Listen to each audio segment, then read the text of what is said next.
Hello YouTube, this is Bub's Comics coming at you with a quick comic haul. Actually, this is a dollar haul from the Peddler's Mall, y'all. Hey, look out.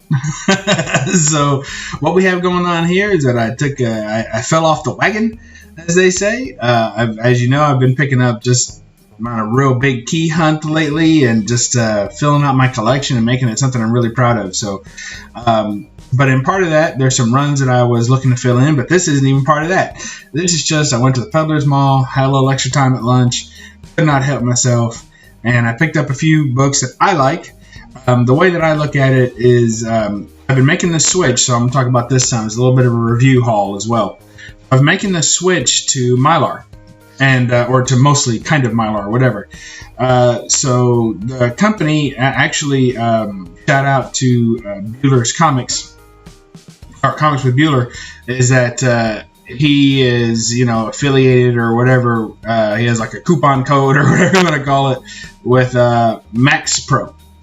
So they're a supply company. So I've had mixed reviews with Max Pro before. I used them about a year ago when I was first really starting to get into rebagging and boarding all my comics. And what I found is that I love the product, but the quality control is very inconsistent. So, like for instance, I got a batch of bags one time where as soon as you put the board in, the bag would split. And just the board would just go right through the side wall of the bag.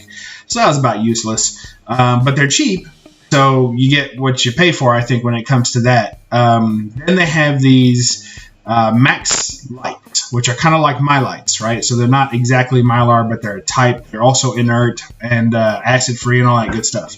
So the way that those work, these are an example of them right here. They look fantastic. I mean, they're absolutely, I think, I can't tell the difference between this and a Mylite. Now, this is only a 2 mil. I'm pretty sure they also make a 4 mil, but I can't tell the difference between this and a Mylite. It's not as crunchy as a Mylar. Not like the old Mylar used to be, which I hated. It's got nice strong corners and nice strong seams. So actually, I think this product is the win. However, they're sold out on their website of Silver Age, which is what I prefer.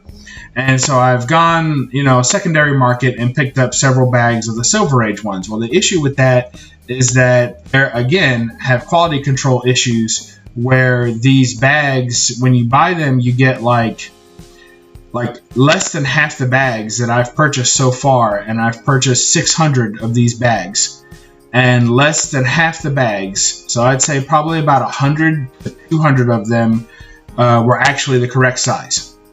And within the same bag, so you buy a bag by the 100, which is nice because the Mylites are only by the 50. So you buy a bag of these of 100, and you know, 20 of them will be the right size, and the rest will be too small to fit their own backing boards. Because I also, just to be sure, their backing boards to fit in there, and they don't fit.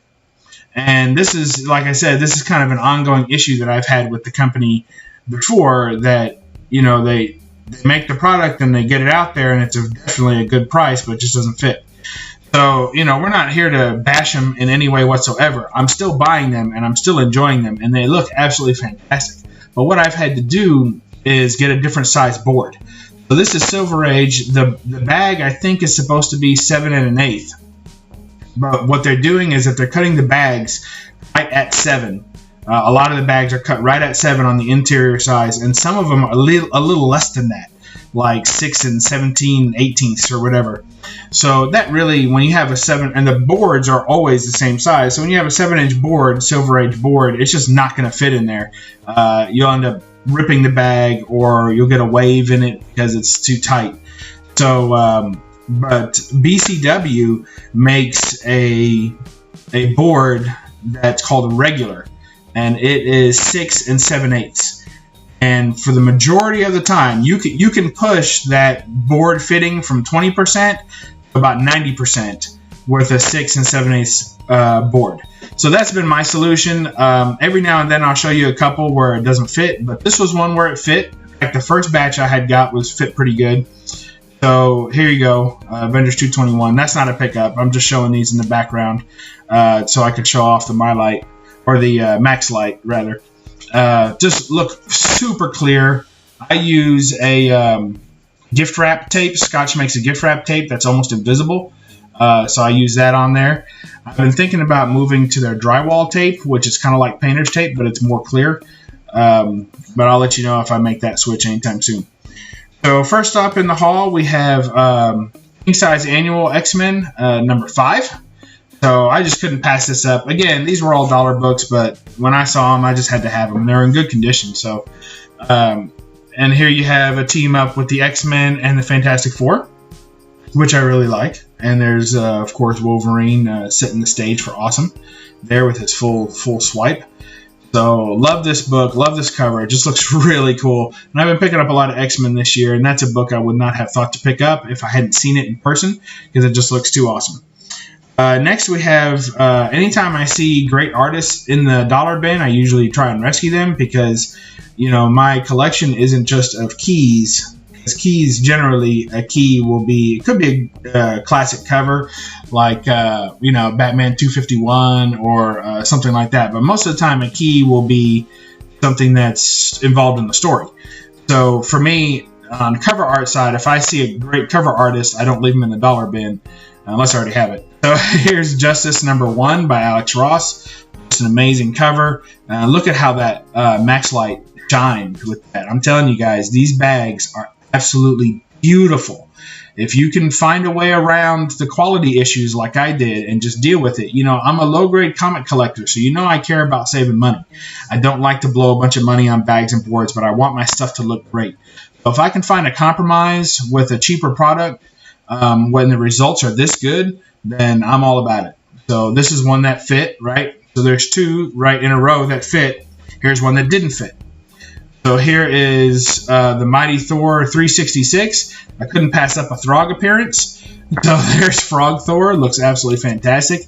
Actually, in the dollar bin, they had 3 copies of this book. So I got to pull them all out and dig. It's a Walt Simonson cover.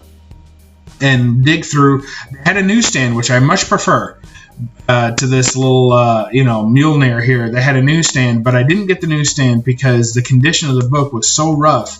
This was really the best conditioned book of the 3. So if I see a newsstand out there, maybe I pick it up. But I was really happy to get this one in such great condition. I say it's at least an 8.5. There's no ticks, no bends, no nothing. Corners are sharp.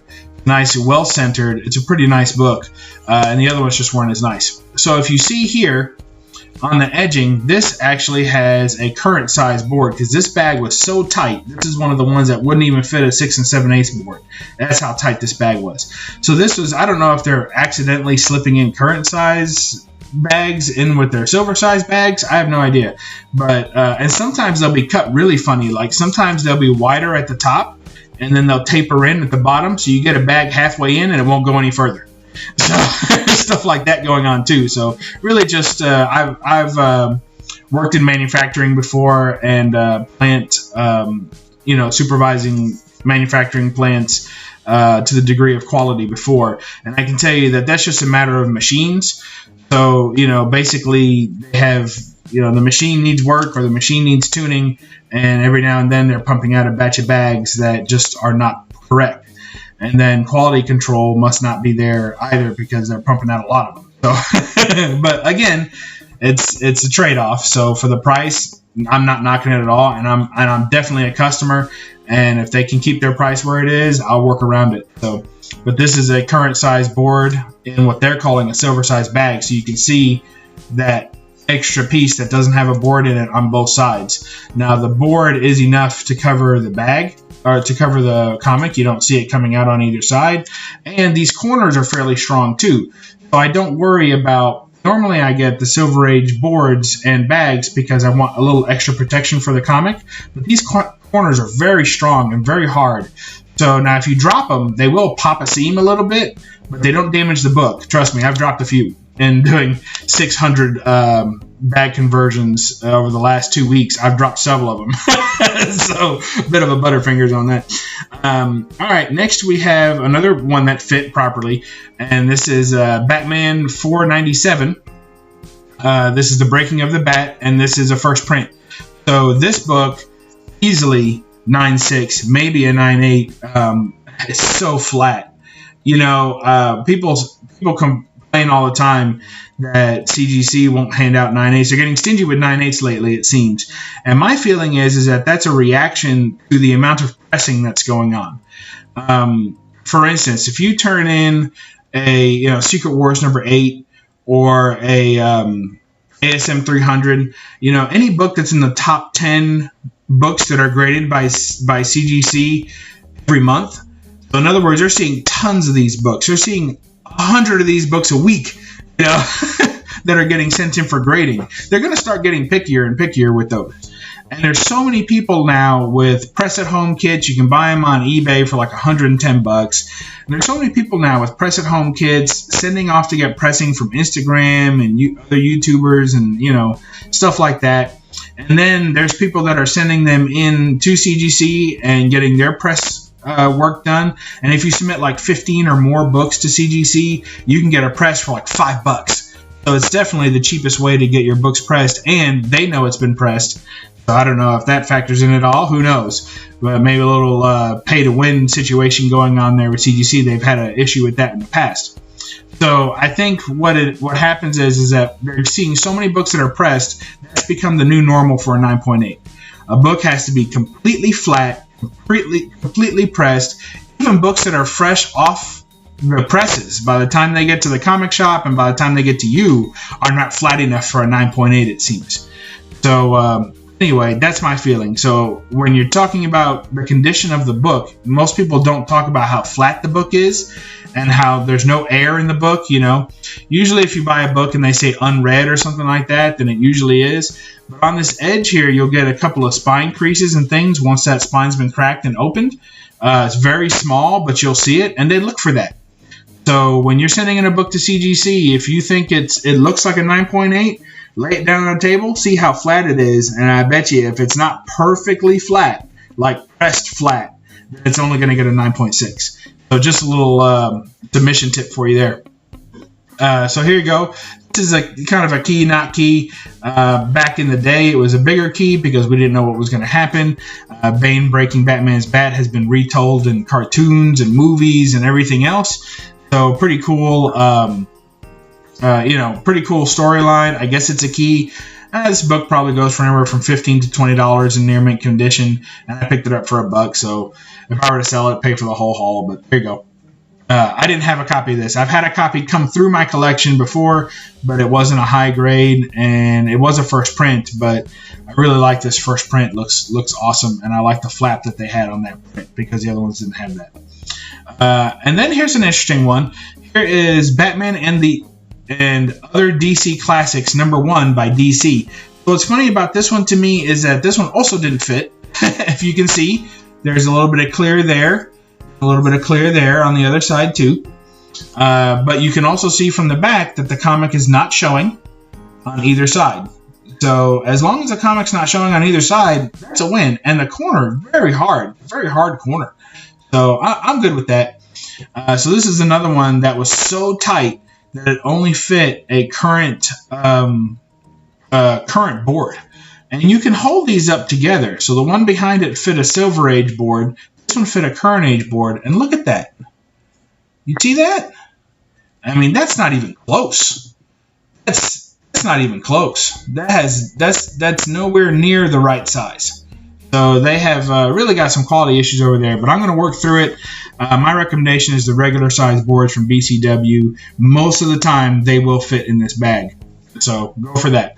Batman and Other DC Classics. It actually has a retelling of Batman's origin, which is pretty cool. And then it has this bonus 4-page guide to collecting comics. I haven't read through the whole thing. I was at lunch. I read through like the first paragraph of it, and it sounded amazing. It's got great how to check condition, all this awesome stuff. So I highly recommend getting this book. Just, I like weird things like this, promotional comics, and I love it when the companies tell you how to grade the books and what to look for and how to collect comics. So I would like to get that Marvel Guide to Collecting Comics. I don't have that yet. That's kind of on my, I'll pick it up if I ever see it list. In the wild, those kind of books I don't mind picking up in the wild because I don't care about the condition. I just want to, read it. So, but this book, I can't wait to tear into this book. It's going to be great. Like I said, I was already flipping through it, and I got so excited. So for $1, you can't beat that. Well, I guess you could one time. It was free, but but now it costs $1. So tell me what you guys think. If you guys have bought these Maxlites before, and what's funny is that I wonder if because of all the quality issues that they had, that they discontinued this size silver, because they only sell on their website. They only sell current now. So this is basically a current size. So I wonder if they had an issue that they couldn't fix, so they just went ahead and sold, current instead of current and silver. But I'm going to still try and keep picking up these silvers because, like I said, on some of them they do fit. So on the ones that fit, then I'll definitely put my bigger comics in there or whatever, or my keys will all go in the silver ones that fit. I'll kind of save them.